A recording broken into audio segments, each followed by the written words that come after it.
un buen día. Omar, nos vamos a conversar ahora con un jurista que ocupó durante unos meses la Secretaría General de la Presidencia de la República, intentó dar orden y ponerle racionalidad y vio rápidamente que se estrellaba contra un juego de intereses que lo obligó a renunciar. Estoy hablando de Carlos Jaico. Señor Jaico, buenos días, gracias por estar con nosotros en RPP. Muy buenos días, Fernando, muy buenos días, Omar. ¿Qué reacción es la suya frente al espectáculo que el Poder Ejecutivo y los órganos de la presidencia han dado estos últimos días y que han desembocado en esta voluntad del presidente Pedro Castillo de hacer destituir de la policía al jefe de los investigadores de los casos de corrupción en el gobierno, coronel Harvey Colchado? Pues es lamentable porque el presidente de la República, como el primer funcionario del Estado, es él quien debería ayudar a que estas investigaciones lleguen a buen puerto.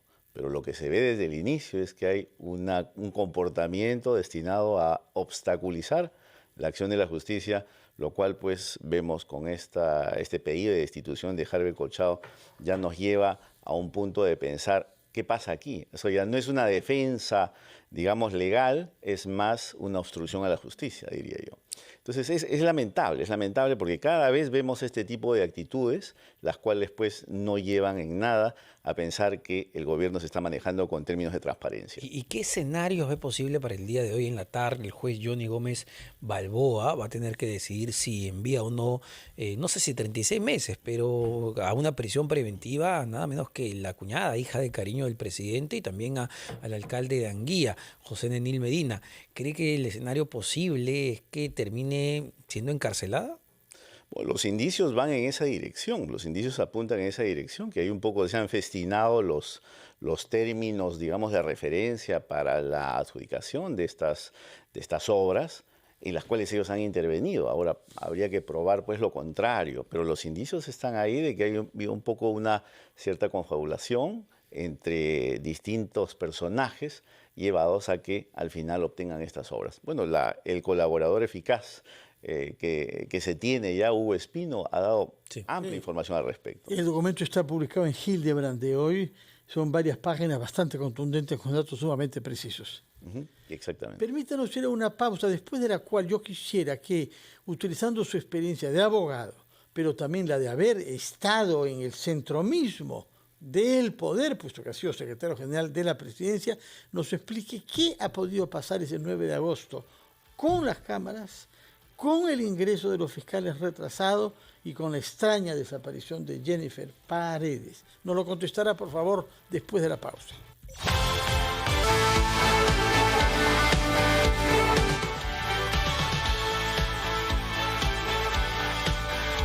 Estamos conversando con el abogado Carlos Jaico, quien fuera secretario general de la Presidencia de la República bajo Pedro Castillo, cuando salió Bruno Pacheco, y que pretendió ponerle racionalidad a ese trabajo, pretensión que fue rápidamente refutada por los hechos. Yo quisiera saber cuál es el papel que tiene el secretario general en un momento de allanamiento como el que se produjo el 9 de agosto. ¿Quién manda? ¿Quién decide si se abre la puerta y se deja entrar a los fiscales y a los policías o no? Y lo que equivale a preguntar, ¿cuál es la relación entre el secretario general y el jefe de la Casa Militar al que se atribuyen las decisiones tomadas? Bueno, en primer lugar, el secretario general tiene rango de ministro y él es quien gestiona, administra todo el despacho presidencial, es su responsabilidad. Y también la Casa Presidencial, la residencia. La Casa Militar forma parte pues, de toda la organización del despacho presidencial, bajo el mando del secretario general. Entonces es él quien tiene la última palabra cuando se trata, por ejemplo, de ingresar a Palacio de Gobierno. Pero claro, hay que hacer una diferencia también entre los espacios en los que solamente puede dar acceso el presidente de la República y segundo, también si esta diligencia viene pues ordenada por la Fiscalía de la Nación. Cualquier fiscal provincial no podría entrar, ¿no? Pero precisamente ahí es. El secretario general es quien se ocupa de la administración y gestión de todo el despacho presidencial. Sin embargo, a quien hemos visto muy activo y muy presente en estas diligencias y en otros hechos, no es necesariamente al secretario general de Palacio, sino al subsecretario general, que es el señor Beder Camacho, que entre otras cosas, ha llamado a periodistas para tratar de introducir información falsa que dañe la honra de la fiscal de la Nación, Patricia Benavides. La revista Hildebrand en sus 13 es acusado por Bruno Pacheco de ser el coordinador justamente de la fuga de este. Y usted conoce al señor Beder Camacho. ¿Quién es Beder Camacho? ¿Por qué es más operativo que el propio secretario general? Bueno, él está empoderado por Pedro Castillo. Empoderado significa que le da pues todas las facultades para hacer un poco y deshacer en Palacio de Gobierno e incluso fuera, pienso yo. Entonces, es por eso que lo vemos muy activo en este tipo de situaciones. Y lo que usted acaba de mencionar con respecto a lo de la fiscal de la Nación y la tesis, pues es una maniobra burda, ¿no? Subalterna, baja, ¿no? De querer, pues, defender algo, lo insostenible, que es, pues, esas graves denuncias de organización criminal. Pero ¿cómo se hace? ¿Cómo reaccionan este tipo de grupos? Pues, desacreditando autoridades, amenazando gente, y es lo que están haciendo. Entonces, la conducta esta de decir, por ejemplo, que la fiscal de la Nación ha plagiado su tesis, es una burda maniobra destinada pues únicamente a desacreditarla, ¿no? De acuerdo. Ahora, los argumentos que se han empleado es, en primer lugar, no había una orden judicial debidamente legal. Quiero saber si eso tiene fundamento o no. Y luego se atribuye al coronel Corchado haber roto un acta delante de varias personalidades presentes ahí. Yo lo que he escuchado de la parte de otros abogados es que se rompe un acta con mucha frecuencia cuando se ha cometido un error en la redacción. Si yo digo que usted nació en el año 50, por supuesto que se ofuscaría, pero además de eso haría notar de que no, que hay que corregir la fecha de su nacimiento. Se rompe el acta y se inicia una nueva. Pero este argumento de haber roto un acta ha sido tomada prácticamente como cuando Atahualpa arrojó la Biblia. Y sobre la base de eso se quiere hacer un proceso por haber roto un acta y eliminar al señor Corchado. Explíqueme qué significa esto de romper un acta, por favor. Bueno, en primer lugar, solamente la fiscal de la Nación puede tener esos actos esas diligencias en Palacio de Gobierno y al presidente de la República. Y ahí estamos en orden. Harvey Corchado lo único que ha hecho ha sido pues acatar una orden. Él no ha ido de mutuo propio a querer introducirse en el despacho presidencial por algo en la búsqueda de Jennifer Paredes. No, habían indicios claros que ella estaba ahí. Y eso obedecía a una orden, una diligencia de la fiscal de la Nación. Por lo tanto, en ese sentido no hay nada violatorio o atentatorio a ningún derecho que sea aquí.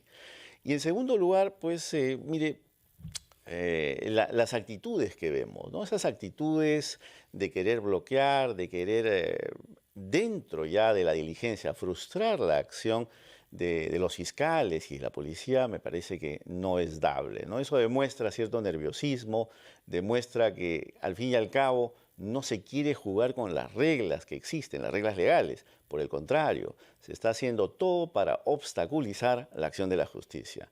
Y eso me parece que viniendo del presidente de la República o de sus allegados, de sus funcionarios más cercanos, porque al final, mire, a mayor jerarquía, mayor responsabilidad. Y el presidente debe ser muy consciente de lo que sus funcionarios están haciendo. Por ejemplo, en el tema que tratábamos de ver Camacho llamando a un medio periodístico para intentar difamar a la fiscal de la Nación, eso es grave. Habría que preguntarle quién le dio esa orden y por qué lo hizo. Es más, yo me sigo preguntando por qué todavía sigue subsecretario general con tremenda osadía. O además, a ver, dos hechos también claves que han sido introducidos en estas audiencias de prisión preventiva para Jennifer Paredes. La pérdida de imágenes de Palacio de Gobierno, donde el propio Beder Camacho sale a anunciar que el presidente ha pedido una auditoría de las cámaras. Bueno, en primer lugar, las cámaras de Palacio de Gobierno no guardan ningún secreto de Estado. Eso hay que desmitificarlo y hay que negarlo totalmente. Las cámaras de Palacio de Gobierno únicamente tienen, o sea, esa visión hacia los accesos, para saber quién entra y quién sale, por medidas de seguridad.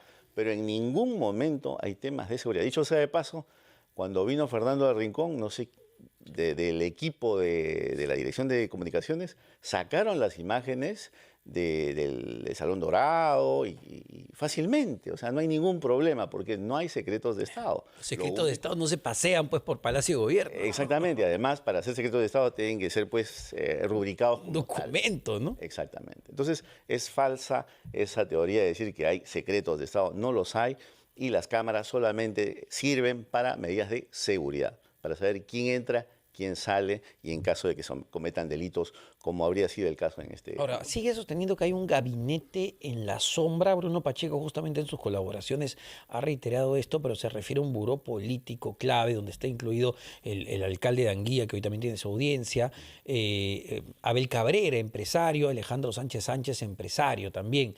¿Usted tenía contacto con ellos? ¿Los vio acudir a Palacio? Mire, antes de la segunda vuelta, ellos ya estaban ahí, ya formaban parte del grupo de Pedro Castillo. Y claro, con la segunda vuelta y pues ya la asunción al poder, ellos formaban parte de ese grupo, ¿no?